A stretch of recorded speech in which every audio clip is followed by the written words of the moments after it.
Welcome to the Transcend Health Solutions podcast, your go-to source for insightful discussions on ketamine-assisted psychotherapy and all things mental health. Join us as we explore innovative treatments, share expert interviews, and offer practical tips to help you navigate your mental health journey. Tune in and discover how you can transcend the challenges and embrace a healthier, happier life. All right, another episode of the Transcend Health Solutions podcast. That's your cue to say who you are. Oh, that is Tim Goelz. That is me. That is Goelz? who I am. Tim Goelz. I've been pronouncing it really shitty. Often mispronounced as Goelz, which I've been told is, a good last name for a therapist, but it is actually Goelz. Yeah. All right, well, you learn new things about your employees every day. Yeah. Yes. So Tim, tell us a little bit about, basically, let's start with just kind of your credentials and then those basics, then we'll get more into it. Sure. So I am a licensed professional counselor associate, supervised by Robert Ninadal. I've been here at Transcend. It'll be 4 months next week, if I'm counting the days correctly. And I spent a good 10 years between getting my bachelor's in sociology and eventually getting my master's in counseling, which led me to becoming an LPC-A, as I just mentioned. And definitely not the typical route to one's education, but I think it worked out extremely well for me to get a really well-rounded and deep understanding, at least for me, sufficient understanding of what the world is like and what human experience is like to make me eventually, finally comfortable to actually do the thing that I always dreamed of and become a therapist, and even more specifically a psychedelic therapist. I mean, I think that actually does make a lot of sense. I mean, if you don't have a great scope of life in general, I would imagine it's hard to kind of do anything towards remedying issues with the human experience overall. Yeah, that was my belief when it came to therapy. Really, the main reason I decided to travel more than anything else, that was a big goal of mine, was I got my bachelor's in sociology, and I would ask my professors questions about like the society we were talking about, be it like the European, Spanish, American, South American, whatever it was. And they had no idea. They'd never been there. They'd never like experienced what it was like to be there. So it was just like, you can get a long way on theory, but you definitely can't get like all the way, if you want to put it like that. So it was always a goal of mine to like get like a very thorough, deep understanding of whatever I was interested in. And that was largely what those 10 years was about. Now that I'm looking at it in hindsight, it was certainly full of like a lot of menial jobs and getting burnt out and all sorts of things like that so many people are familiar with. It was one of the main motivators, like especially that burnout component, to do things I'm actually interested in. And psychedelic therapy is by far the thing I am absolutely most interested in the world. And I feel just so happy and privileged to be in a position where I can actually like help people process through the most personal things that have ever happened to them, that they've ever thought, with a deeper experience provided here at Transcend with ketamine-assisted psychotherapy. Yeah, it's probably fairly rare that people are actually in a career field of something that they love and they happen to be good at it. Yeah, and they're actually in that field. They're not trying to get in it or otherwise. It's actually a fairly rare thing. you know? So I noticed that, Yeah. you know, I was going the engineering route at first. Yeah, I think engineering is super cool. I think it's really interesting, and there's also not really much laughter. Like, it just, I was doing that, and I dropped out of my bachelor's degree at one point, and worked in a cabinet shop for a year. I also like really love woodworking, and realized how damn hard it is to like make it as a professional woodworker, and also that like the thing I enjoyed most about that job was the conversations I was having with people over lunch. And I was like, I'd rather be having conversations with people. I love woodworking, the precision, the craftsmanship, and everything like that. But people are just the most interesting things that exist. And I decided to go that route. Yeah, it's interesting. I had an engineering interest as well, but Yeah. like psych is a far more complex thing to be working in than actually incredibly complex systems, Yeah. because there's nothing more complex. No, than there's like the right certainly people. this level of comfort, or like maybe better said is like security in like I can crunch the numbers on this and know that I've landed at the correct answer. You don't get that in your own mind, you know, like plumbing the depths of your feelings and emotions. There are these very like unclear, imprecise things, just full of subtlety and nuance, and endlessly more fascinating than building a bridge.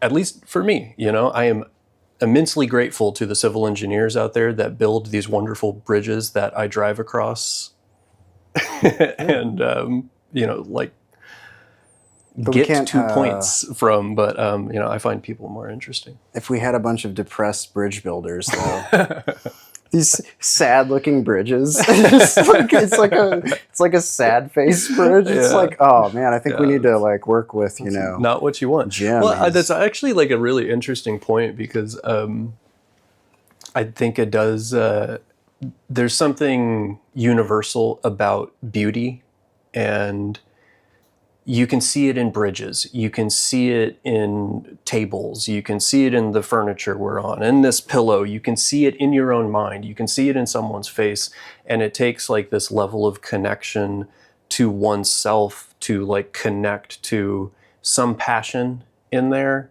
that is going to yield beauty in whatever form it takes.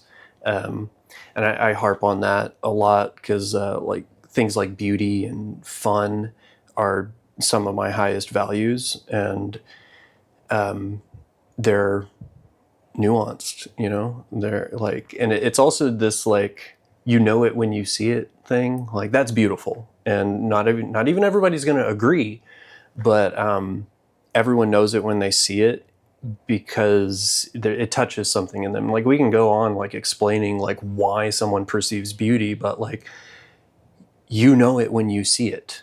And I feel that is something, it doesn't need justification. You don't need to justify like why something is beautiful.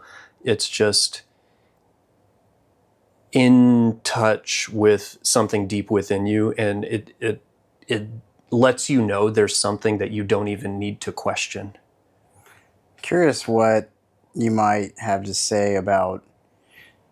So one of the things I've been doing a lot lately is like, like a long list of things I'm grateful for, and try to like add something new every day. And I had this interesting kind of just noticed that how often the gratitude was around things such as the struggles I've been through. And just one of the lines was just like all the beautiful struggles I've been through.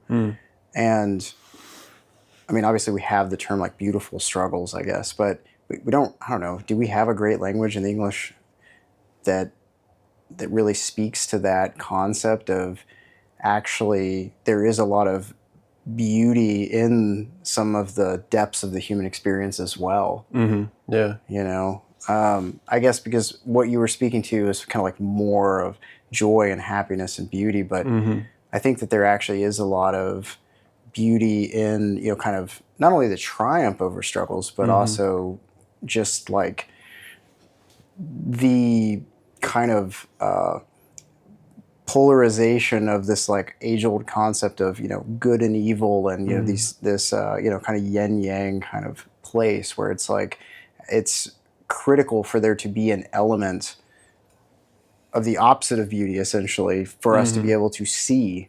You know, there has to be this certain background, if you will, for us to. I was listening to this Alan Watts thing the other day, and he was showing the yin yang, and like was like showing, you know, it's spinning, you know, and he was like, you know, with enough perspective, it's not just two fishes, you know, competing with each other, but they're going back and forth and playing, you know. And it was like this very deep philosophical concept of like the necessity for this struggle and the necessity for things that aren't as beautiful, or the muck, essentially. Yeah, I mean, we talk about like appreciating beauty, which I think is like a good way of saying it. Because like if you're, I'm reminded of the story of Buddha. You know, he was like born, and there was, I'm probably just going to butcher this, but like this, I'm not Direct like quotes from Buddha. Direct quotes. No, Look them up after this. Like my totally novice understanding of the story of Buddha was that he like was born, and there was a prophet that said he was either going to be a great spiritual leader or like a warlord or something.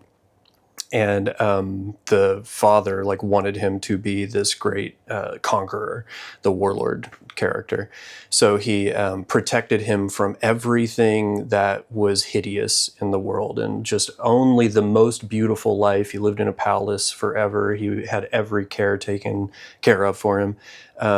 And then ventured outside the palace finally, and like witnessed misery. He saw a homeless person who was in despair, and you know, realized how lucky he was, and that this person wasn't, and thought that like all of reality was what he'd experienced up to that point, and then like witnessed misery, and it like completely broke his heart, and thus he went down the path of becoming a great spiritual leader in order to diminish suffering. But it kind of ended up being that discovered that the suffering had to be accepted because it's a given in reality. Which, yeah, I think it speaks to your point of like beauty is present only for its contrast as well. At least like for us to be able to appreciate it, there has to be the muck, you know? And in terms of therapy, people, you have to be willing to go through the muck to make progress in therapy. I think what you were also speaking to was like this other side of the coin of like, we kind of expect to trudge through the mud.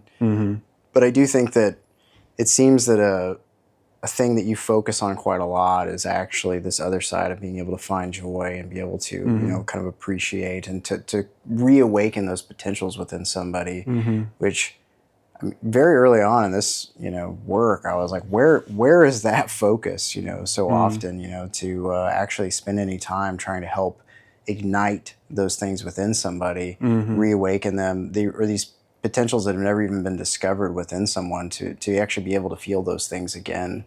Because it's one thing to like really kind of get someone's heavy symptoms under control. It's another thing to actually, the OQ45 that we use, it's like,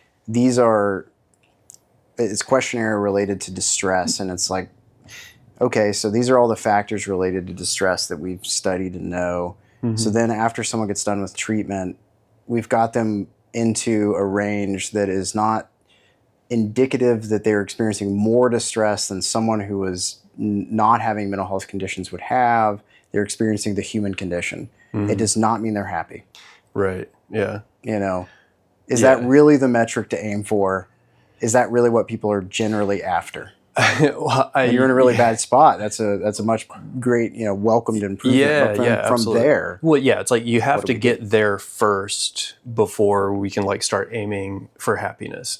It's like most people come into therapy because they feel an utter lack of what we're talking about, like eventually aiming for. Like, I am not happy. I am not enjoying this. I am not enjoying this to such a degree, I'm thinking about ending it completely.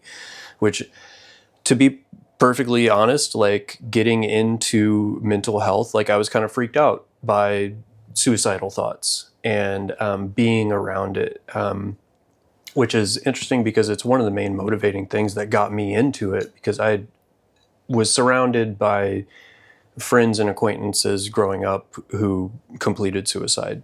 And I aspired to just be a stopgap between that.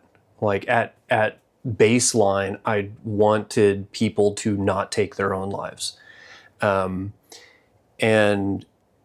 that is good. It is good to help people not take their own life. It is better to help them not take their own life and actually find enjoyment in life. Because all right, I'm going to do this thing. This reminds me of a story. You're here to do this thing. So. Cool.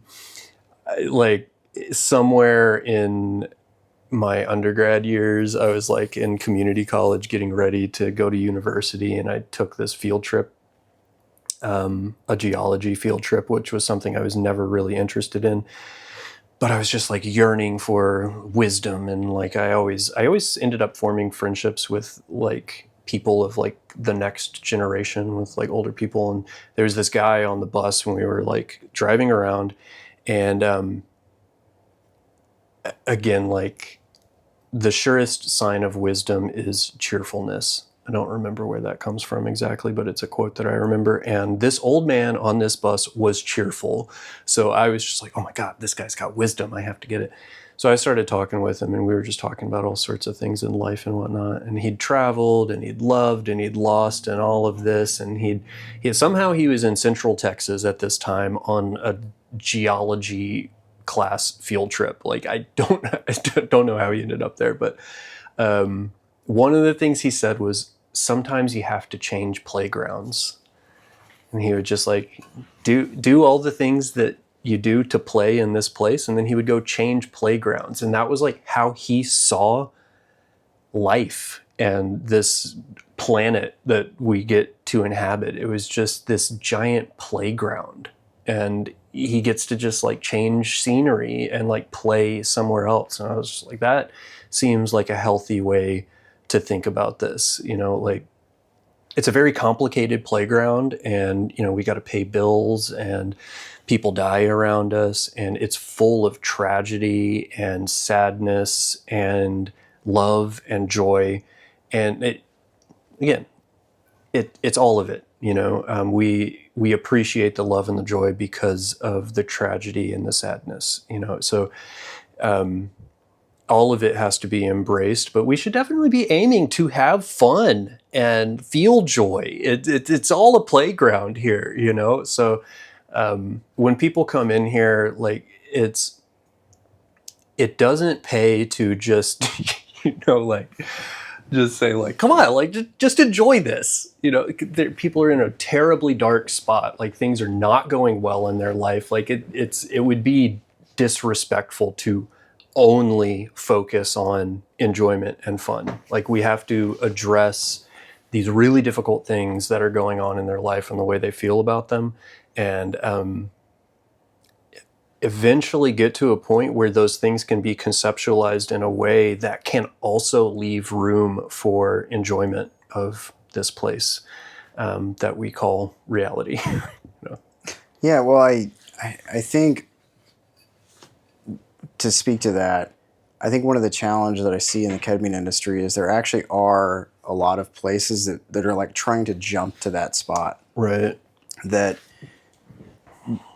we, for some reason, feel comfortable actually just kind of saying, look, this is going to probably be a fairly difficult journey through this trudge through the mud to get to that place. But there actually are a lot of clinics out there that market ketamine treatment like, just basically like it's a magic pill for finding happiness.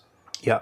And when someone is in an incredibly low spot, the idea of them just kind of skipping straight to a place of happiness, I mean, not only is it unrealistic, because even if someone did discover, during this process or during an experience, something that, really does make them feel happy, they have so many factors related to things that are making them unhappy every single day, and so many unprocessed things that it wouldn't be sustainable anyway. And that's actually what you see at a lot of ketamine clinics, is they just keep coming in for treatment month after month. And, they do a series and I don't know, they just have this like transient, reduction in symptoms. Right. And so I just think that model of the idea of like just jumping straight to like, oh yeah, you'll be happy after treatment. Maybe someone can figure out how to craft that a little bit if that was their sheer focus, but keeping it's not sustainable. The hard work has to be done. And we're out here, actually, explaining that reality of like, hey, on the phone all the time, people will call in and they've talked to a bunch of other clinics that are essentially telling that lie. And then we're like, yeah, we actually have therapists and it may be a fairly challenging process. And this is typically what in fact, it may get a little bit worse before it gets better, but the journey is worth it. And on the other side of this, you'll have much more sustainable gains. Yeah. And it's not the message that a lot of people want to hear when they're in a low place. It's a hard sell. Yeah. It's a hard sell. Yeah. I think people mostly understand that about therapy.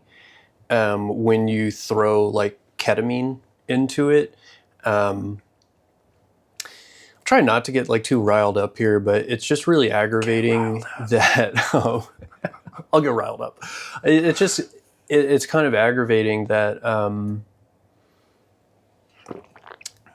where to start on this? Like, psychedelics are really helpful therapeutic tools, but they, in the context here at Transcend, a psychedelic therapy clinic, they are tools for therapy. Like, we call it ketamine assisted psychotherapy. I often think it should be flipped around, where it would be like psychotherapy assisted by ketamine. So the emphasis is on the psychotherapy. Like, and people associate therapy with doing the hard thing. When it's ketamine or whatever psychedelic or whatever a medication or something, there's been this whole narrative pushed that like we're just a bag of chemicals and muscle tissue and all of this. And if you've got a mental health issue, it's just a chemical imbalance. So all we got to do is, inject the right chemicals and then you'll be balanced. And it's just so much more complicated than that. Like, if we're just a chemical imbalance, then like, why does it feel the way that it does when my dog died? Like that's a really powerful experience that like wants to just be attributed to chemicals. And like, we can just inject that, but like the sorrow that's felt when something is lost in our life, or the utter joy that is felt when whatever it is happens that like you're proud of, or you're just simply elated, like to simply reduce us to like a bag of chemicals is offensive. Here I am getting riled up. So like what happens a lot of the time with like so many of these clinics is like, ketamine is going to be the chemical that just balances you out. And then, someone has a rough time because there's this entire experiential component with psychedelics that, sure, like it's binding to the 5-HT2A receptor and it's operating on the glutamate system, and we can explain it in these neurological terms, which is useful sometimes, but it's not going to help us understand, much less help a person through a really dark experience, if they're like processing through things that were painful, like deeply psychologically and often physically painful, and they have these things going on inside them that like the psychedelic is going to help uncover. And if it's not like in a container with therapeutic support, can be damaging. Like it's a tough kind of conversation to have as the psychedelic renaissance is happening, because the way that it seems that psychedelics are rightfully being brought into the public consciousness is as a medicine. But the conception that we have of medicines in this culture is what I described of like chemical fixes, without like paying heed to the fact that we are complicated, conscious beings. And that's really what we're working with here, like complicated, conscious beings that deserve compassion and care. And psychedelics can really amazingly, drastically help in healing, like drawing healing out of someone. But it's a lot better with therapeutic support, simply put. So when places are peddling just like ketamine's going to be the thing that makes you happy, and it doesn't make somebody happy, it's often quite the opposite. Like it can be really destabilizing. And it's just I don't want to be aggravated over it. I do want to just like explain these sorts of things in a way that can be understood without demoralizing anybody or anything like that. It's just I've just worked with a number of people that have had like bad experiences at ketamine clinics where all they do is get infused and there really isn't any just emotional support, much less therapeutic support. So it's an important thing to talk about, that like we are using chemicals and it is inducing a state of consciousness that can be greatly beneficial for one's mental health. It's just like the chemical is not the most important component. It is an important one, but the most important one is support, emotional compassion, and everything that we bring to the table to just make sure that like people can reach the point of actually enjoying life and like having fun. What it reminds me of is if you went on a really amazing date with someone you really connected with and you had great conversation and y'all did something really cool and there was like very specific special interests that you shared, and you got done with the date and you were like, wow, the oxytocin release I got, that was it. Yeah. It, like to reduce it down to that's why you enjoyed yourself. Right. You know? And the thing is, like, you know, that it's a funny example because like it's not totally wrong. Yeah. But like technically that correct. was not it. You know, like are you gonna like one go very specific lens? You're gonna go and like share with your friends like, oh my god, dude, the oxytocin levels I achieved on this date. No, you're gonna like talk about like all the wonderful things that y'all talked about. I got a blood test pre and post and the parts per million of oxytocin. Right. So it's like, I don't know, we live in this age where it's like we have access to that information and it is really useful. It can be really useful in a number of ways. Like I'm certainly not advocating for like, let's just ignore all of the neurology of the way that psychedelics work. But like we have to pay attention to the fact that we are still working with a conscious experience that it brings about. You know, we can't just like, if we had a perfect understanding of human physiology, like maybe it would be the case, like heavy on the maybe, that it would be the case that we could just like balance someone's chemicals, but like we don't. And we still have a conscious experience and it's full of emotion. And that is the thing that we're working with in order to get our lives together, in order to feel happiness, in order to be able to persist through sadness and sorrow and despair and everything. So I can keep rambling on about this. It's just like it seems so obvious to simply include therapy with psychedelics.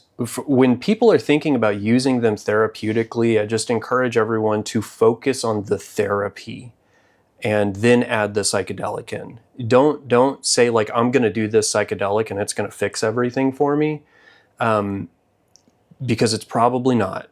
It might give you some perspective on something, but like if you actually want to integrate that into your life as a new thing, it's going to take pretty basic therapeutic protocols of like, if you want to form new habits, that's like what new emotions are. We can frame a lot of these things in like conversations about habit and like what it feels like to feel good. If someone isn't used to that at all, even if they experience it for a moment under a drug experience, doesn't mean they're going to be able to do that in their normal waking life. So it literally has to be practiced until it becomes a habit to feel that way.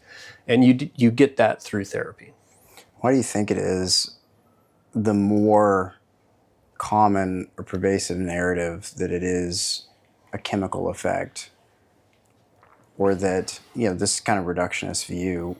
I mean, I think it's honestly just like, so like I said, I mean, I studied sociology in undergrad because, one, I wanted to figure out myself in this society, but also like understand the way things are. And what I mean by that is like why we think about things the way that we do. And, to answer that specific question, I think it's, not to get like too deeply into these like cultural aspects of our society, but essentially it's really profitable to frame things that way. I think a lot of us are pretty familiar with the way that pharmaceuticals are portrayed on commercials. They typically come with like a frolic through the field and a puppy and like a beautiful partner. And, that's what will happen if you buy that pill. And I think a lot of us are also probably familiar with the fact that that is bullshit. And it's way more complicated. You take the pill and, like one of the side effects that they ramble through for like 30 seconds at the end of that commercial might be the one that you experience. And it doesn't just like fix all your problems, because we are conscious beings that are way more complicated than a bag of chemicals.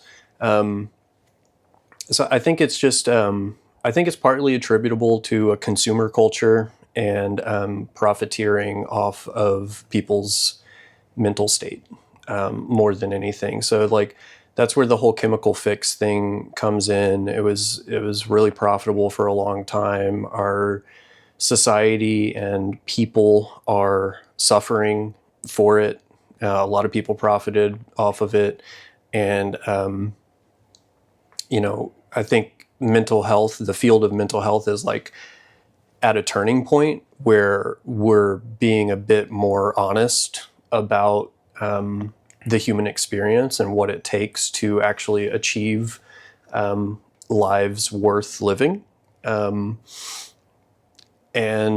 I feel like that's what we're doing here. We're trying to like actually bring that about in a reasonable way. And it does include conversations like, you absolutely can get better. Like you can heal yourself, which I really believe is what is happening here. Like people heal themselves, but it's a little too heavy a thing to lift on one's own a lot of the time. Like sometimes it does take therapeutic support. Sometimes it does take the therapeutic assistance of a psychedelic. And thank goodness we have these tools around us so that people can heal themselves and get the help that they need to do so. Respecting the fact that like they are one of the most complex things that's ever existed, and like getting their life to a point that things are manageable, much less like enjoyable, is not just going to be, take this pill. And I want to say here too that, pharmaceutical medications have their place. It's important to use the tools at our disposal that help us do what we need to. I do also feel that they've, pun intended, I suppose, like they've been pushed down our throat like a little too much. And we're just kind of entering a point where it's worth it. We're seeing that it is worth it to explore options that have been largely demonized in the past. Yeah, I think that what I tend to see is there are very few people speaking in this space that actually have a balanced position. So this classic kind of biopsychosocial argument towards, what is the best approach? It's really critical that we don't throw the baby out with the bathwater towards all that we've learned about some of the biological aspects of mental health issues.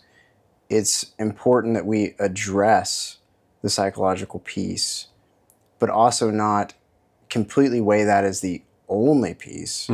Yeah. It's very obvious sometimes when we do therapy with somebody pretty extensively and they go home to an abusive relationship and they're limited in the progress that they can make. Right. This outside social piece as well, whether that is, just the social support they have, but also just having that life worth living situation. Yeah. We can talk about things all day. If someone, at the second they leave the therapy room, re-enters a life not worth living, it's very difficult to make progress. No, it certainly is. I mean, it's honestly something I'm learning a lot more about right now, that when I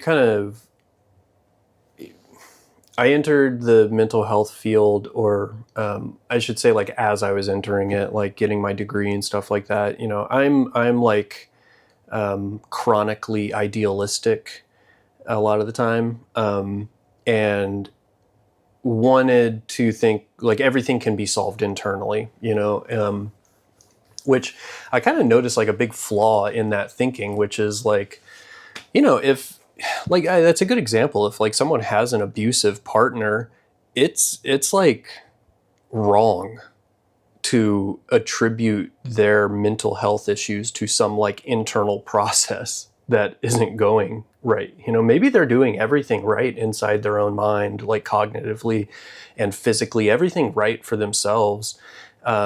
And they're in this external circumstance that is wrong, so it's just, there's a lot of different factors to look at in anyone's life when they're seeking mental health treatment to get them to a mentally healthy point. And that includes all the biopsychosocial considerations. I almost want to like add the like biopsychochemosocial in there. Like sometimes there is going to be some medication that is going to help them, a chemical medication that is going to help them, thus the chemo in there. It's there's just so many different factors to consider in every single person's life, and getting all of those in the right balance that will yield happiness. It's worth pursuing, and again, it's complicated. It's like necessarily complicated because we are complicated. I've probably said that word like 15 times already, but it's worth repeating, I suppose. I think that's like, I don't know, essentially the argument that the side of the argument I'm always trying to be on is, so like early experience for me in Transcend, I was very anti-medication. I thought trauma is essentially incredibly pervasive throughout every one of the patients that we're seeing. And so I kind of polarized towards everything that people are experiencing is really because of this sort of unprocessed trauma. It's just a consequence of this. And that we need a broadened definition of trauma, because a lot of people don't consider some of the things that they've been through that were, at least in my mind, very traumatic, as a trauma, or can't see it because it's kind of, you know, fish in water in our society, because it's just so pervasive. And did a lot of processing with patient trauma. I had a patient very early on that one of our psychologists was like, yeah, hey, look, they're having like really persistent anxiety symptoms. Like, we've really, you know, been through a lot, you know, therapy wise, but I'm going to try to get them to go get on an SSRI. And I was just kind of like, I mean, like, surely this anxiety has a root, you know? And he's like, well, I can tell you that actually, no, I think this person just like deals with persistent anxiety, and we've certainly processed a lot, and it doesn't seem to have a root. I'm gonna argue that, you know, with you, and let's see what it'd be like for them to try an SSRI. And I'll be damned, they got way better on the SSRI, and so I was like, oh well, that's transient, right? You know, that's not a true fix. Years later, they're still stable on this very low dose of an SSRI, and they were like, that was a game changer. And so it was like this like piece of information I had to feed into my system of like, well, maybe there is like, you know, some role sometimes people do a little bit better on a medication. Yeah. And then it's like, I've always been very lifestyle focused of just like, look, you know, if you're not exercising, if your diet's whack, if you're not sleeping well, you know, if you've got untreated sleep apnea, if you've got a thyroid issue, like, so seeing all the biological, you know, pieces as well, but then also getting exposed to so many cases that we're not responding very rapidly, seeing the outside, you know, kind of social support issue that was oftentimes in the mix.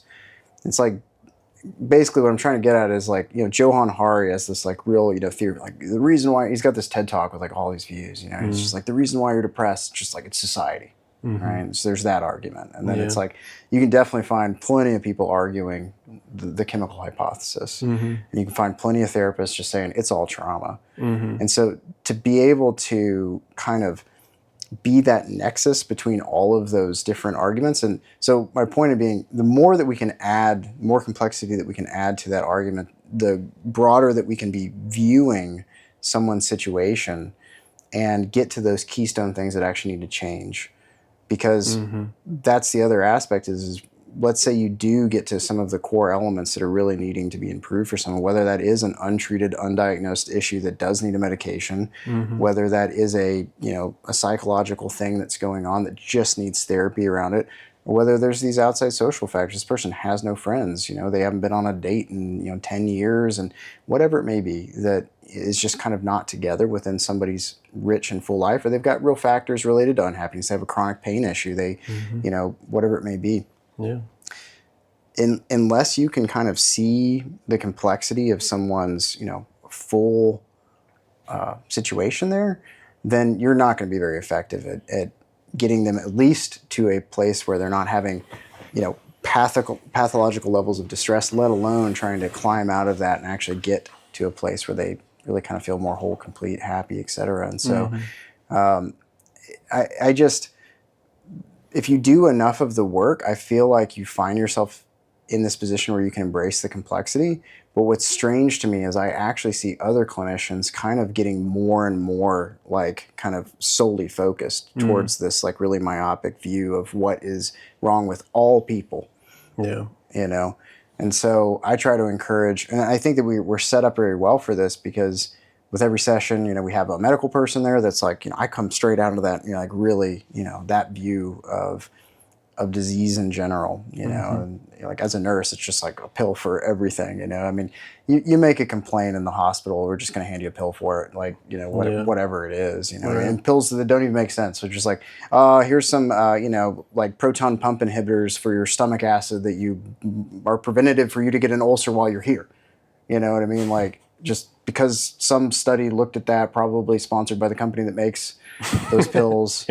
So anyway, it's just like, I come from this world of like being very like, oh, let me just rapidly treat anything. And so one of the things that I had to kind of come through as a nurse doing this work is, as somebody is experiencing certain things during a session, growing the comfort towards not just immediately treating it.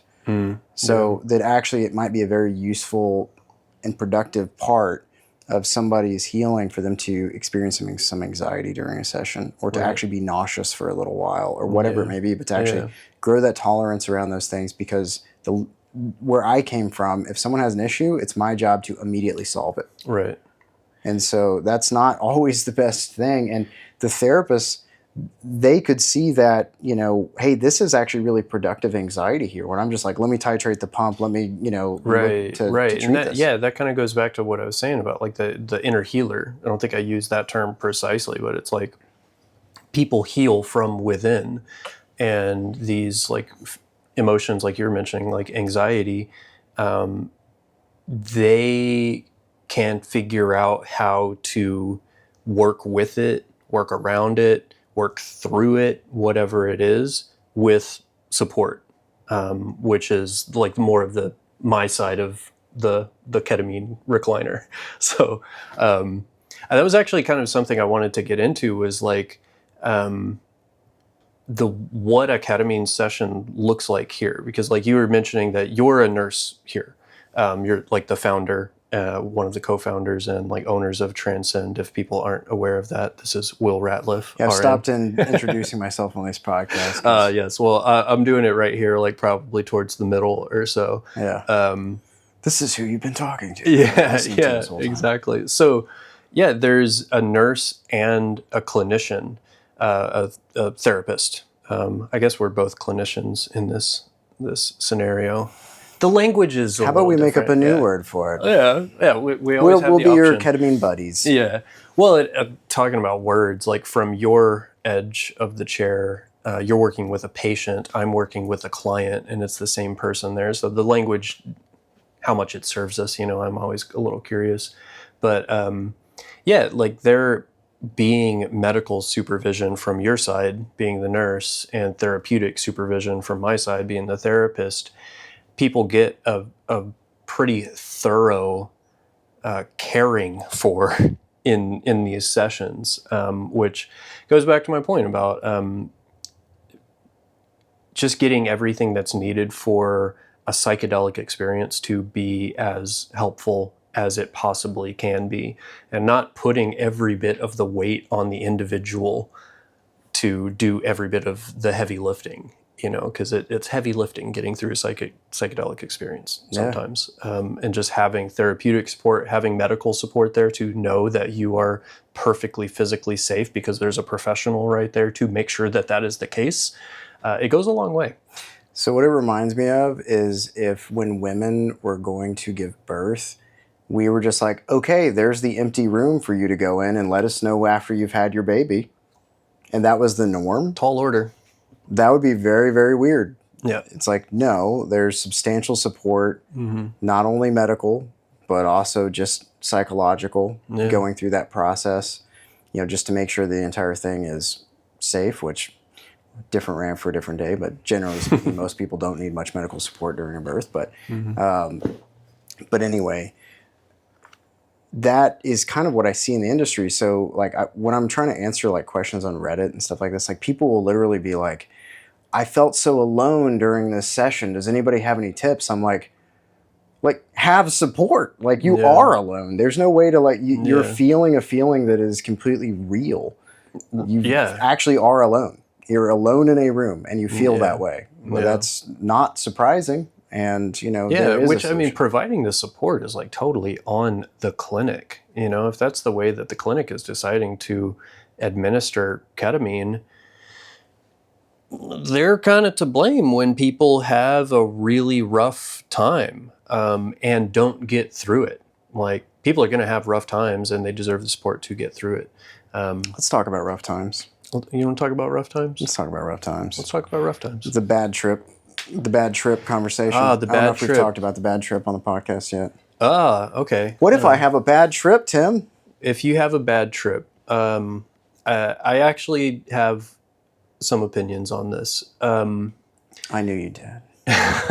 The bad trip. I just don't like that phrase. So you used a word earlier that I didn't want to go on like this another storytelling thing, but it kind of informs the way that I approach, say, the bad trip. The word that you used was journey.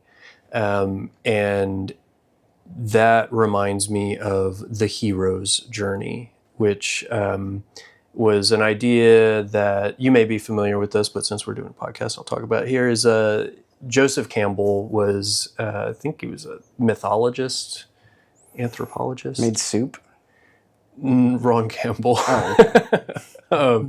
But he wrote this book called The Hero with a Thousand Faces, which describes the hero's journey, which is like the underlying story of every human story ever told. And it goes something like, man is aloof and content, and something goes awry. Something goes terribly wrong, and there is a challenge that must be faced. Like symbolically, this means like going into the dark forest or entering the cave or just diving into the depths, like into the unknown, where certainly danger will come about. And in order to face those dangers and grow through them, new things are going to have to be learned from the experience about oneself, about the world, in order to symbolically slay the dragon in the unknown. The dragon being the terrible evil, the thing that is causing havoc. And in so doing, the hero, through this journey, becomes more capable, becomes more powerful, becomes greater than they ever thought they could be. And that only happens through the adversity of entering the unknown and facing the dragon and slaying it. And typically the story ends with either the hero returning to their people and like spreading the message of growth, or sometimes being slain. And this applies really, it maps on perfectly to the bad trip, because the hero's journey is not bad, but it is certainly difficult. Like, it's not worth doing unless it's difficult. Like I was walking on the trail the other day and I saw a dragon. It was a scaly lizard. It was not a formidable dragon. Is the scaly lizard in the room with us right now, Tim? No, I didn't capture it. Okay. It was on its own journey and I didn't want to interrupt anything. But my point is, like, it was not a formidable dragon. It didn't it bring about feelings of fear within me. Like, fear is really worth mentioning here, because fear is something that will have to be dealt with in a bad trip, in a difficult trip. And working through that fear is essentially the same thing as facing the dragon. And we learn things about ourselves when we move through that fear, and we discover that despite having that fear, we can actually still do whatever it is that we wanted to do. So when people talk about the bad trip, it sounds like a growth opportunity to me. It's not, again, it's not like, if we go out and say, like, you're going to have a bad trip, like, nobody's really going to want to come do the thing. I feel like that's our public message. Right? I feel like it's not that far from that. Honestly, it is a matter of framing, because it is the same thing. Like, if we say you're going to have the greatest opportunity for growth than you've ever had, that sounds appealing. Then we need to explain that entails facing possibly some of the scariest things that you've ever faced. Which you've talked about this before, that the obstacle is the way. You know something is wrong, you don't know how to fix it, 9 times out of 10, probably more than that, the thing to do to fix it is the hard thing. The thing that you've been avoiding, the thing that I've been avoiding. This is something we all do. I still go through this constantly. I'm far from perfect. I'm always learning, always growing. There are dragons everywhere. So the bad trip, I would prefer to term it as like the challenging trip, the difficult trip, because things that are bad in a trip, one thing to keep in mind is that they are expressions of the consciousness. They are expressions from within your own consciousness. They might be scary, but they are things within you, and you have within you the tools to face those things. And here, we're going to make sure that we find those tools and help you implement them, reassure you that you can implement them. We are not going to do it for you. We're going to do it with you to help everyone see that each one of us has the tools to slay the dragon and spread the word that everyone else does too. So the bad trip, it's just it's not helpful language, and it's not something to be afraid of. It might be something fearful within it, but it's not something to be afraid of, if that makes sense. Yeah, I have so much to say about the concept of the bad trip. Number one, that a lot of money went in to creating this concept. Yeah. Billions of dollars were spent by our government to create the concept of the bad trip. Mm-hmm. And it's still a pervasive thing now, but if you look at other cultures where they've been using psychedelics for forever, they don't language it like this. Mm. It's a well-accepted aspect that sometimes when we're going through hard things, we're going to have hard experiences along the way, and that will be productive.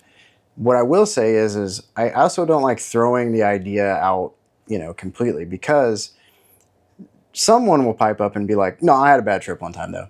And I'm like, well, okay, let's look at it. If you were non-supported and you experienced some very challenging things in an experience and it never led to anything productive, it didn't go anywhere because you weren't supported, didn't know how to deal with it or whatever, fine. Call that a bad trip. Why not? Mm-hmm. I mean, Mm-hmm. that was an experience that was all hard and you didn't get anything out of it. Mm-hmm. You didn't grow in any way. And so, sure, maybe that type of experience actually does fit that paradigm. Right. But if we did have culture around this, we would probably think of this differently.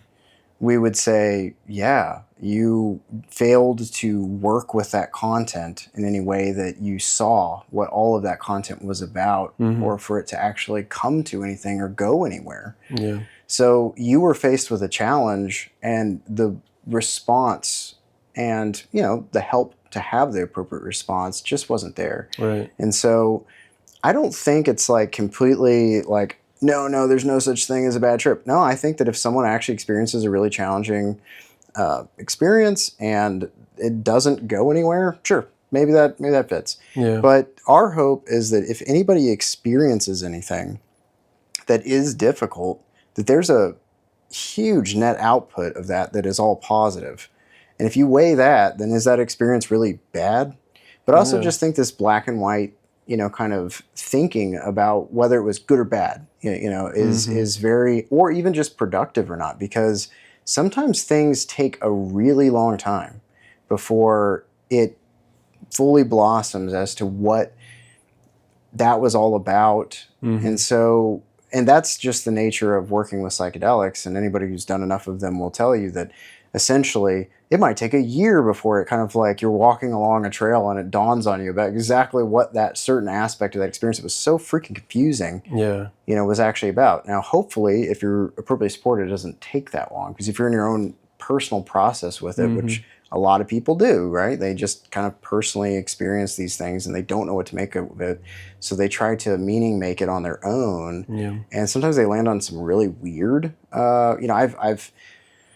this is something that's very rare, but every now and then someone will, as an example, come out of an experience and they're just like, if that's what death is like, I'm down for it, and you're just like, well, you took that in a strange direction. You know what I mean? That was a very weird way to take the experience that you just had, and you process this exact thing that they just had, and in like 5 minutes, all of a sudden they're like, yeah, you're right. Here's my thirst for life, and it's interesting how rapidly something can convert from a very weird way of processing something to a highly productive way with just a little bit of working with the content.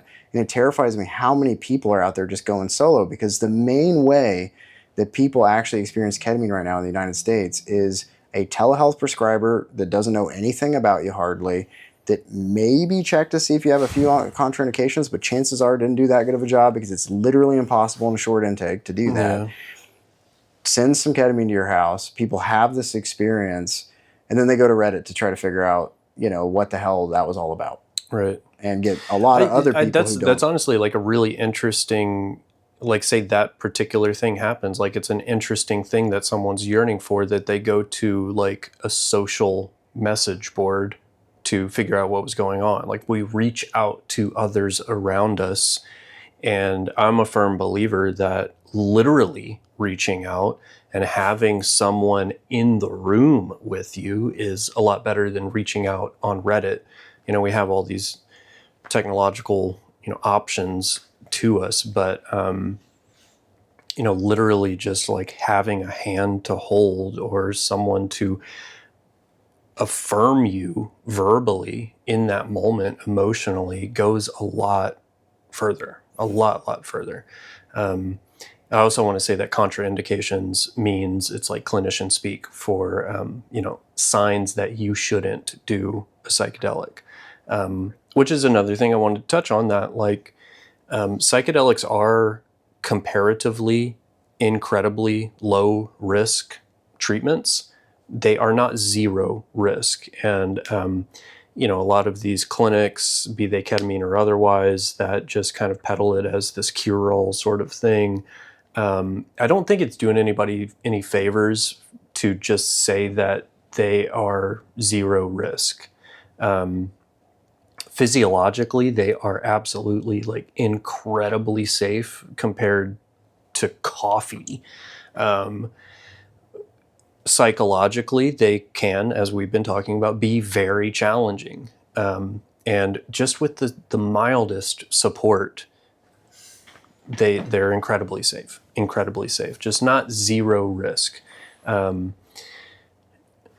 On the other end of that, I do want to say again that they are incredibly safe. It's honestly like remarkable how safe they are. I was not even exaggerating when it was saying their safety profile is higher than coffee. I'm going to disagree, because they're Schedule 1, so that means that our government has actually determined that they are of high risk and of no medical use. Yeah, I didn't want to get like all the way into the drug war conversation, but Nixon, expert panels determined, Tim, that these are incredibly dangerous. Yeah, and that they have no medical use. Panels of experts who have degrees. Mm-hmm. Yeah. Why would you disagree with that? Just because of evidence, I guess. I do, just for the sake of it, I'm gonna just point out like how sarcastic you're being, because it was just a huge travesty perpetrated against the American people to do this. It's open knowledge that this was a tactic by Nixon to squash the anti-war movement, and placed cannabis, LSD, mushrooms, magic mushrooms into Schedule 1, saying that they had zero medical purpose. So it's just not true. It's just not true. And the reason that we can, administer ketamine here is just because ketamine was never illegal. Really interesting data on instances of trauma for people on the battlefield who were injured and immediately administered ketamine, you sent us this paper that their PTSD was drastically lower, I'd love to talk to that. if existent at all, if they were injured on the field and administered ketamine. But the thing that's never been explored is why. But Yeah. what's interesting, so we've known for a very long time that people who received ketamine shortly after a traumatic instance, whether that's they got shot or whatever else it may be, because that's usually when somebody's administered in the battlefield, that situation, had way less rates of PTSD downstream. Now, there was a really cool recent study where at the Supernova Festival, where there was the terrorist attack, they basically afterwards got data on people who said that they were on some psychedelic or MDMA, and so they looked at people who had taken LSD, ketamine, MDMA, etc., and then they tracked PTSD scores over time. And so what they found was that people who were taking MDMA or reportedly on MDMA had significantly less PTSD symptoms afterwards. But what was actually really fascinating was the kind of like clinical interview of these people who actually had been on MDMA, the way that they interpreted the entire thing, the way that the narrative around all of it was really wild. The things that they connected to, the emotional experience that they had during the process, it was fascinating, that aspect of it, because that's the part. It's like that comes back to it's just purely the chemical thing, right? So it's just like, oh, well, then we should just give thes psychoactive substances that have these certain properties to people who go through traumatic illnesses or issues right away. Oh, it's not that simple. This is not a chemical process. Why was it that people who were on MDMA during that process, who were going through this incredibly traumatic situation, why did they end up less traumatized from it afterwards? That's the important piece. It's not just a sheerly chemical effect, and it drives me nuts how quickly it is to jump to that and be like, oh, it probably has something to do with this, reconsolidation of memory or this action on oxytocin or whatever it may be. And it's like, yes, but why was there an oxytocin release? Why are these memories, quote, reconsolidated differently? Why are these traumatic memories filed away not as traumatic memories, but instead as an experience that someone either, basically coped from much better? Those are hard things to study. So that's the challenge, is like when you just read that paper, you're just like, wow, it's interesting that it just has that property. But so I actually have the quote from about the Nixon campaign. Oh, shall I read this? You shall. Okay. The Nixon campaign in 1968 and the Nixon White House after that had two enemies, the anti-war left and black people. You understand what I'm saying? We knew we couldn't make it illegal to be either against the war or black, but by getting the public to associate the hippies with marijuana and blacks with heroin, and then criminalizing both heavily, we could disrupt those communities. We could arrest their leaders, raid their homes, break up their meetings, and vilify them night after night on the evening news. Did we know we were lying about the drugs? Of course we did. This was a quote by John Ehrlichman to Dan Baum for Harper's Magazine in 1994 about President Nixon's war on drugs declared in 1971. So, I mean, we're still seeing the repercussions of that. So right today. now, on August 11th, it'll be interesting because someone's going to listen to this podcast after this. We don't have the decision yet, but MDMA is right now being looked at to figure out whether it should be rescheduled. The reason why it was scheduled originally is interesting history. There were therapists that were using it for MDMA-assisted psychotherapy, and it was, being explored for a number of things after its discovery by a pharmaceutical company. Well, if you really track it way back, the Nazis actually had the first patent on MDMA, which is interesting history. They actually patented a lot of psychoactive substances. But anyway, coming back to, this use in the 80s, like 85, I think, they thoroughly explored whether MDMA should still be, just completely legal, kind of as a non-scheduled, substance, or whether it should be scheduled like, a therapeutic medication, and be like, Schedule 3 where it has accepted medical use, or just be Schedule 1 where it's like you can't even research it, unless you have a Schedule 1 license, et cetera. And so they did a review on it, and they determined it's safe, and they determined it's efficacious. And the recommendation, not only by the FDA, and this was like in 3 different cities that they did this review. It was really extensive, before I was born, but, really extensive process. They determined all of this, and the recommendation was, it should be, kind of like Schedule 3, accepted medical use. It does have some risks, and in the right therapeutic context, these risks are very mitigatable, and, to put it in that criteria. The DEA judge looked at it and said, I also agree, we shouldn't limit the ability to access this, from, within medicine. It's the street use that we're actually concerned with. The DEA trumped it all and still put it Schedule 1, which when you make something Schedule 1, then you make it where it's incredibly challenging to even do research on it. Mm-hmm. So we're still really in the thick of this crazy thing where when Lykos presented to the most recent advisory panel and said, hey, here's at the FDA. Yeah. Here's our data to say this stuff is safe and efficacious, they were ripped to shreds. Yeah. Which there's nothing wrong with challenging, some of this data or otherwise, but when you bring it into context with, let's look at what it's been like for other pharmaceuticals that have been brought to market in the process and what those review panels typically look like. Every single thing that was, basically critiqued about MDMA-assisted psychotherapy was truthfully just, related to this kind of age-old problem of just this narrative that took billions of dollars to generate, which is just that drugs are purely bad no matter what. And altering your consciousness is the worst thing that you could do.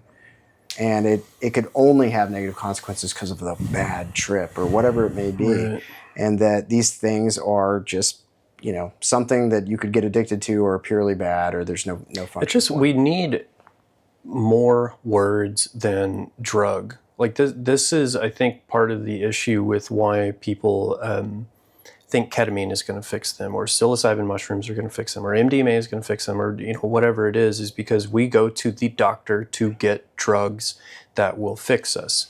But at the same time, drugs are also illegal drugs, and those ones are bad. Legal drugs are good. Alcohol, that's not a drug, but it clearly has a psychological effect. We just need better words than this to lump everything into drugs, to put like Tylenol in use the same word for Tylenol as we do for LSD. That is absurd. It's simply absurd. Go to the drugstore and you can get all these legal drugs that have plenty of side effects with them, and things that are in Schedule 1 and you can't even research have fewer side effects. Like it's madness. So if right now today, this is my favorite thought experiment.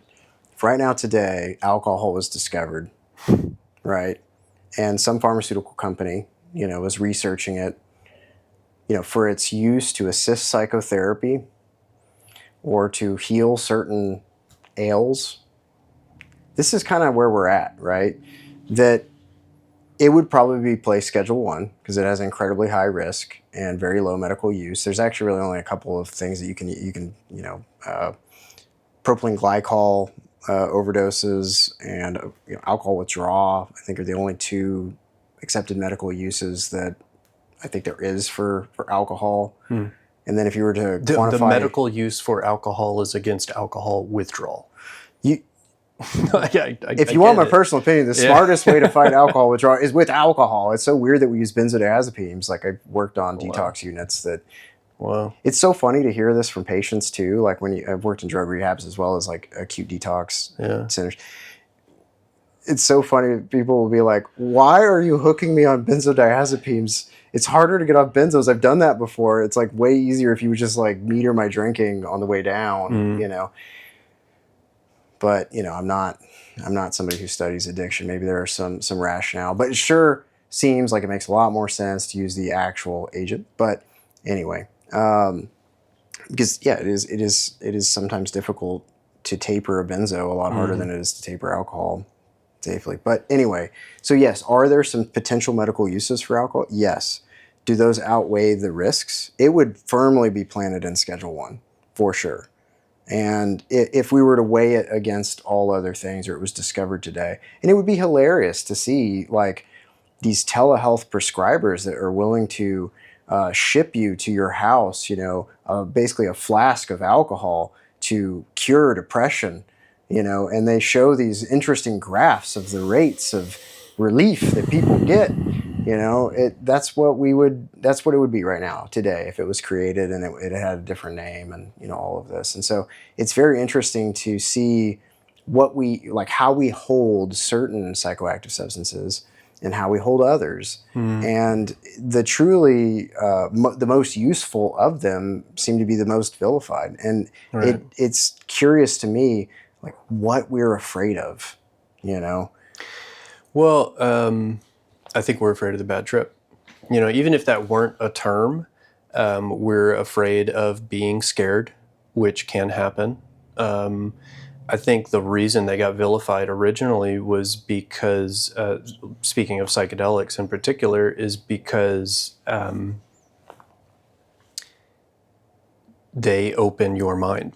I think psychedelic is actually like the best term there is for this class of drug. Like there were other names kind of tossed about as they were like really kind of entering the culture, but I think psychedelic is the best one. It means like mind manifesting, if you break it down, and that is appropriate. It really, truly, deeply manifests one's mind in directions that are sometimes inconvenient for the order that currently exists, whether it's, you know, far too controlling or even oppressive in certain ways. And this is why Nixon reacted the way that he did, because the anti-war movement was gaining traction. And it was largely fueled by people doing psychedelics.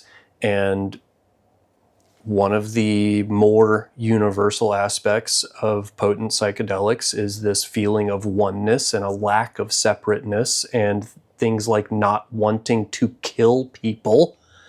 And that's not good for war. That is just not good for war. And war is good for business. And these things, they can... It can be opening up a can of worms. That's why we need to do it together to sort through the worms, because some of those are really helpful and some of those are just plain icky, you know, like worms are. But let's talk more about worms. No. Yeah, I was going with that analogy, maybe a little too much, you know. I don't know, man. I feel like things are moving in the right direction. I really hope as August 11th rolls around that the FDA does decide to approve MDMA as a psychedelic-assisted therapy for the treatment of PTSD. Because I know particular people that I am working with here that I feel like it would be extremely beneficial for, and they deserve that.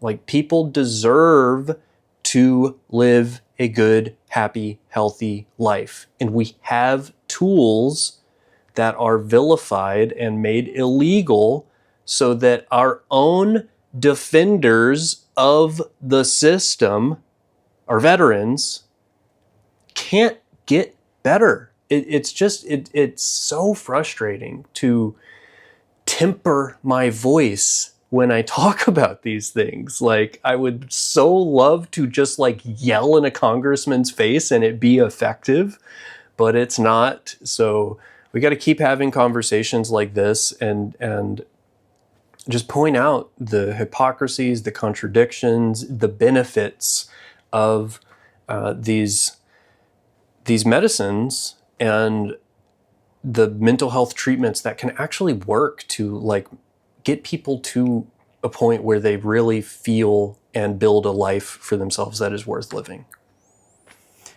So I actually have some counterpoints to a couple things you just said. We should have one where we just argue the entire time. We just get in our totally down for shittiest that. moods and come in here.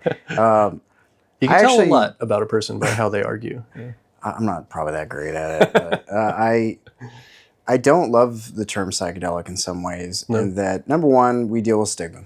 The challenge is that people will argue one thing is a psychedelic versus another. Like people will argue MDMA is not a psychedelic.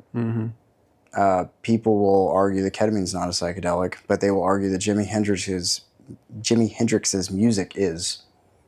And so we don't really have a great or that certain art is, right? Yeah. So we find ourselves in weird arguments about what is a psychedelic, what qualifies as psychedelic. And a lot of people relate the visual component of psychoactives to that term, psychedelic. Right, so then yeah. they'll be like, well, MDMA doesn't have visual component, or 5-MeO-DMT doesn't have a stark visual component. It's generally all white or all black, right? So therefore it doesn't qualify as a psychedelic. Well, I just think that personally, the visual aspect of, we'll just use the word psychedelic experience, is often some of the least, useful or ultimately interesting. Incredibly interesting nonetheless, but usually for what most people are actually seeking or that has the greatest net output, it's not usually that they saw something amazing. I joked like nobody ever got better because they saw the most wicked fractal. You know what I mean? That they saw this insane structure within a psychedelic experience and they were like, that's it. I seen it. Now I'm good. That doesn't often lead to much. And so I don't think that defining it based on how the visual experience is something that we should use to class it. And then some people will be like, oh, the traditional psychedelics are those that bind to that 5-HT2A receptor. Well, we have psychoactives that are incredibly visual, that don't bind to that receptor. And we have, look at salvia. It's an incredibly visual experience, does not bind to 5-HT2A. At least in any high affinity. It's a kappa opioid receptor antagonist. I can't remember at the moment. Ketamine maybe has some action on 5-HT2A, but it's not prominent in its effects. But there are a lot of psychoactive substances that just do the exact same thing by a different mechanism, and then they don't get contributed to being a psychedelic, right? And then I think that what we're going to find in the next number of years is that we actually find completely new psychoactives, like 5-MeO-DMT as an example. It is one of these things that really actually comes out of the 70s. And so some guy, decided to drive to the middle of the desert and squirt the snoring desert toad venom right onto his windshield, scrape it off with a razor knife into a joint, smoke it, and had the first 5-MeO-DMT experience, which was based off of a misconception that this very specific toad that he thought was used indigenously would be, there in that desert. And he happened to accidentally discover a completely new form of a new psychedelic, if you will, that doesn't act in the exact same mechanisms and has a completely different experience than all the rest. Well, there's probably droves of those. There's probably going to be things that we find. I mean, there are literally companies that are using AI that can look at receptors and figure out thousands of different, potential molecules that might bind to that receptor in different types of ways that might yield different, experiences. And then this is underway right now. So we're probably, in the next 10 years, probably going to discover thousands of different types of psychoactives. None of them, binding to 5-HT2A, and yet yield experiences that are similar to mushrooms or LSD, etc. Some that have completely different phenomena that do bind to 5-HT2A, but in a different way. So I think that using the receptor that it binds to isn't really work. I think using just the visual component doesn't really work to kind of class these things is what I'm talking about. And so that's the problem is then you get, and there's like the plant medicine, kind of argument of like, if it doesn't come from nature, then it's not the same because there's not the spirit involved in it or whatever it may be, which I think is another really, unhelpful conversation to have. And so it's like, well, what term do you use then to say what we're talking about? Because when we say psychedelic, we generally kind of all know what we're talking about. And so I'm not against the word, but I oftentimes will use psychoactive because coffee is psychoactive. No one ever argues whether something is psychoactive or not. If you take something and it completely changes your conscious experience in some form or fashion or changes the way you normally go about reality, okay, it's a psychoactive thing. It's active on the mind and the brain, etc. And so that works, but the problem is it's also not really specific enough because, then coffee's psychoactive, right? So it doesn't really fit. And so it's like we really don't have a great word. So psychedelic is just going to have to work, but it does still carry that baggage. And so that's one of the challenges. That being said, I have a bumper sticker on my truck that says, support your local psychedelic medicine clinic. So it's like, it will have to work, and we'll have to work with the baggage, and we'll have to work with, the kind of cultural aspects and all of this. But well, I mean, I say we just, to that point about like just the term psychedelic, I say we take it back. Take it back. Well, no, for real. I mean, it was like it was a positive thing for the hippies. Nixon squashed it. It's kind of in a renaissance period right now, and psychedelics are getting a lot of good press. So like if it's the case that, there is this stigma and we can do away with the stigma and they're seen positively, especially if they're seen as, in a manner that we respect their power and don't just abuse it and, we use them responsibly, all the better. But, the stigma is aggravating and annoying. It does seem like the tide is kind of changing on that, and we're seeing the way that our government ruined so many different things in so many different ways. So I think we're, for better or worse, we're kind of stuck with the term psychedelic. Yeah, I do agree with you that there should be more precise terms, for categories of these things, but. I think I mostly just don't like it when people are saying that is or isn't a psychedelic. Yeah. We should just say all of it, everything that, we know if you took it and you don't have a guess of whether or not it was doing something to you, in the way that we're all talking about here. Yeah. If I said that, did you have a psychedelic experience and you feel like, you either did or you didn't, it probably fits into that class versus being like, oh, I didn't bind into this specific receptor or otherwise. I just don't think that's very helpful. Yeah. And then the plant medicine debate is, just very frustrating as well, But again, something I wanted to speak to earlier too is just that there isn't, the medical application or the therapeutic application for these things is not the only application. We may find that the most useful application for psychedelics is in fact actually helping, quantum physicists to understand, alternate dimensions, and that is actually the best use case that ever comes out of these things, or whatever. I think so. I actually do want to speak to that because like psychedelics, I mean, speaking back to the hippie movement, they were like largely a recreational drug, like largely might even be like overdue. They were completely a recreational drug. They are good for a lot of things. Like we cannot deny that. Like one of my favorite studies was this study on creativity with LSD, and it had like mathematicians, it had like landscape artists, it had like furniture designers and like all sorts of stuff like this. And I want to see that wacky ass chair they made. Well, apparently they did make a wacky ass chair that the client loved. They were just like at a roadblock. Every single one in like every category was just like at a roadblock. Like the criteria was, we're looking for people who have been working on a creative problem for at least like a couple months and they're just not making ground. And they were given 100 micrograms of LSD and just encouraged to work on the problem. Of note, none of them came to a solution during the trip. That's important to point out. Like these epiphanies that we have during the trips aren't necessarily the one that is the best. But afterward, they continued working on these problems, and every single group came to a solution that worked. So they can fuel creativity in a way. They can help us explore different areas of our mind that can lead to good things.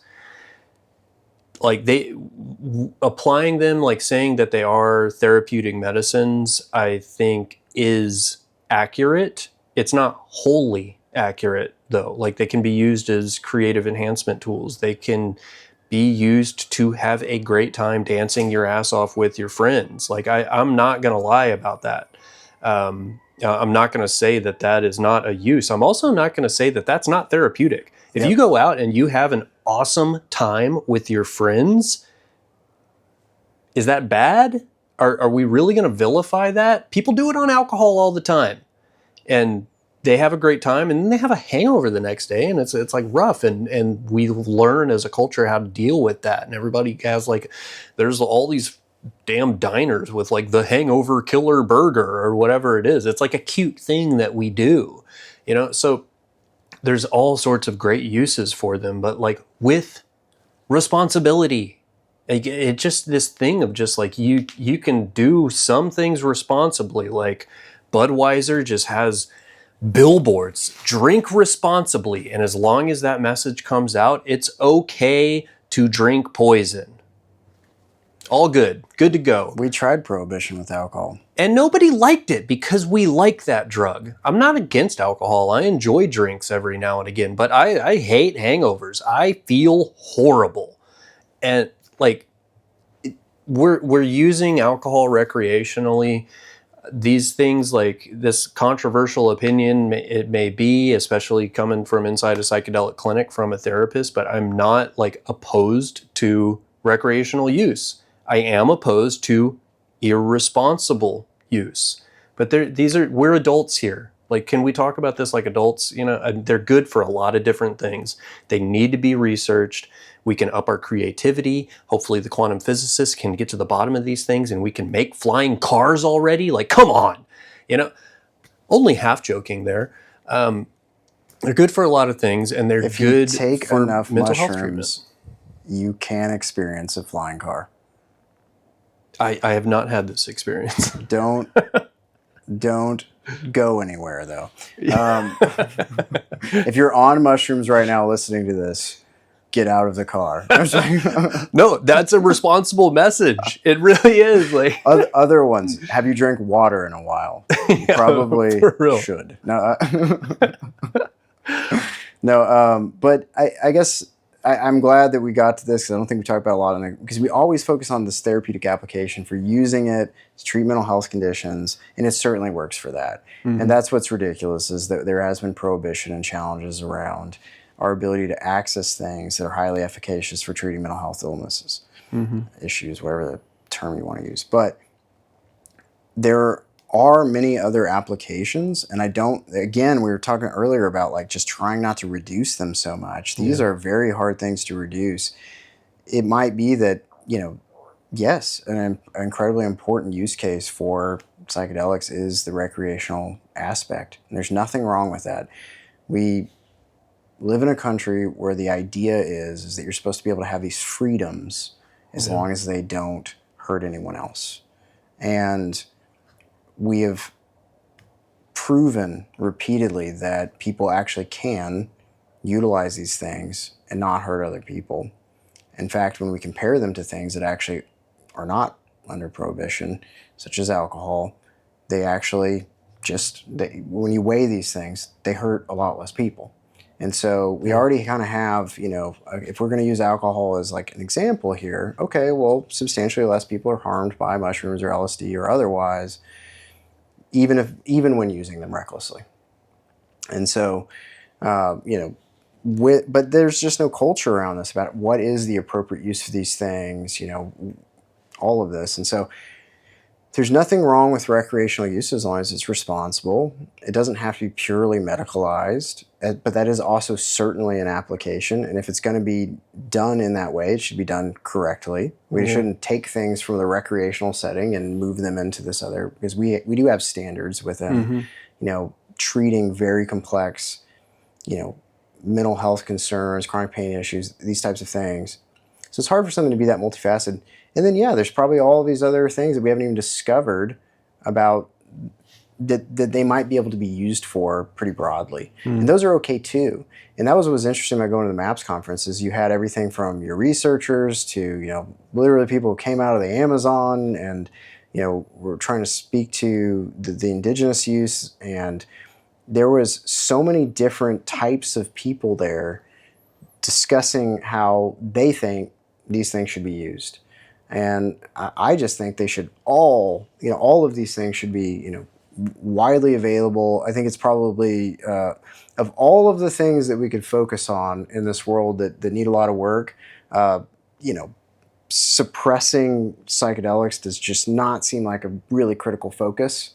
It doesn't seem like it's actually causing problems compared to other things that we could be putting a lot of time, effort, and money towards.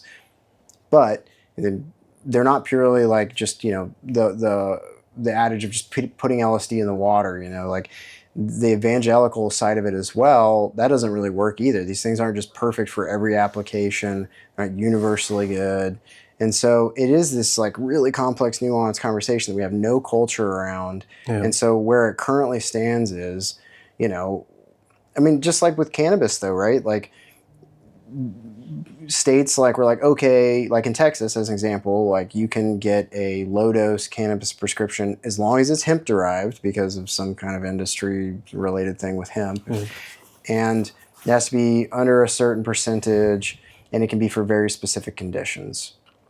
And I'm sure a lot of the people that go get one of those prescriptions in Texas, yes, they have, some letter saying they have one of these conditions, but a lot of people probably just at the end of the day use it the way that people use cannabis, and maybe it helps those things, maybe it doesn't. But this idea that the only, or only for veterans or only for first responders or what, it's the craziest, or MDMA assisted therapy, but only for PTSD, and It's just kind of like this, we have to start somewhere bringing these things into the mainstream and kind of having this conversation around like, okay, what is acceptable, recreational use that is actually responsible? Yeah.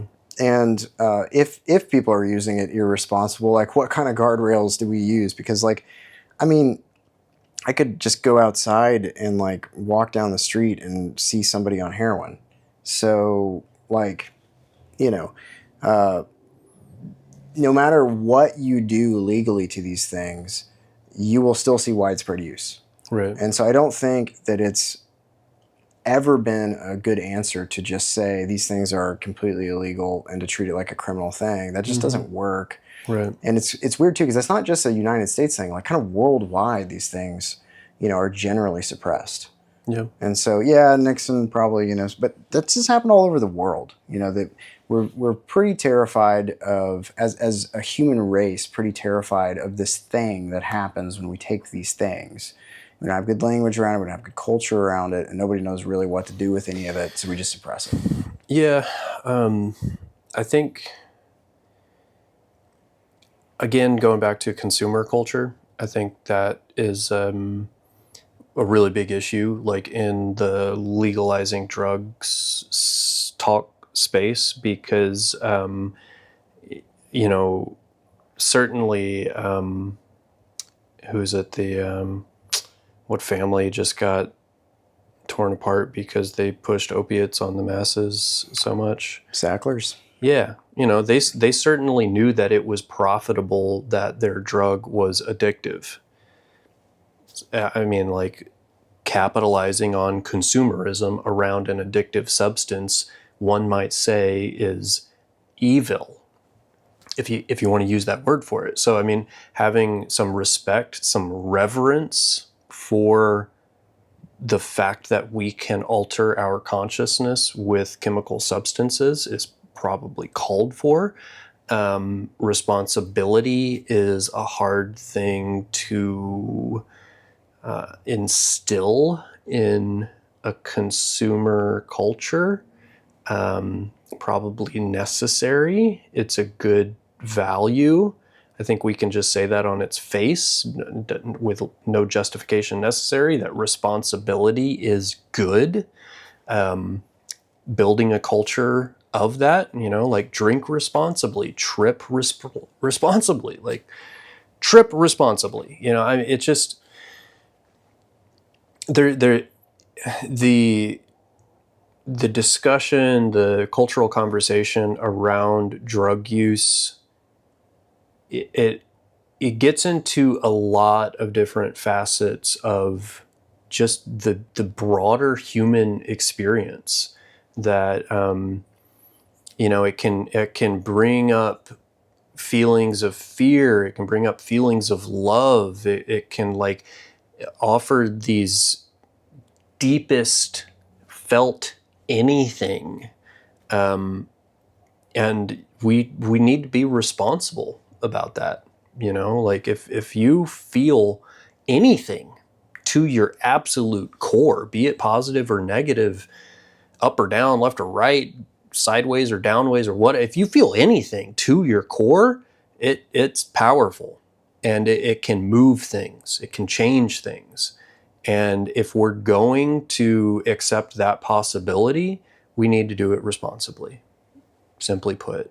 And how to instill that in our culture. Culture's a funny thing. I think it's largely, it starts with conversations. Like, we need to have this conversation. Psychedelics are not a cure-all. They shouldn't be vilified. Alcohol has its risks. Psychedelics have their risks. We need to be responsible. We need to be responsible enough to pay our bills. We need to be responsible enough in our drug use. It's all in a conversation, and it's all got to come up. We can't just say, like, this is going to fix everything, like trauma is the cause of everything and psychedelics are going to fix everything. It's just, things aren't that simple. Wouldn't it be nice? But things are just not that simple. So we got to have the whole conversation. Well, I feel like we got into like a lot of good areas. It seems that the nuance of all of this was like actually an interesting kind of theme. But to wrap this, let's imagine somebody actually listened this long. My mom, maybe almost nobody made it this long. But if they did, let's give them a little treat. What would it be? So let's imagine that whoever's listening to this ran this whole way through. Let's imagine they're having a pretty bad day. Yeah. And they were hoping for some entertainment or something about all of this or whatever. Yeah. You're a therapist. What would you gift them with? I'm reminded of a phrase that I came across, and it is, if you're having a bad time wondering, I would remind that everything is worth it. It takes every bit of all of this for us to experience this right here.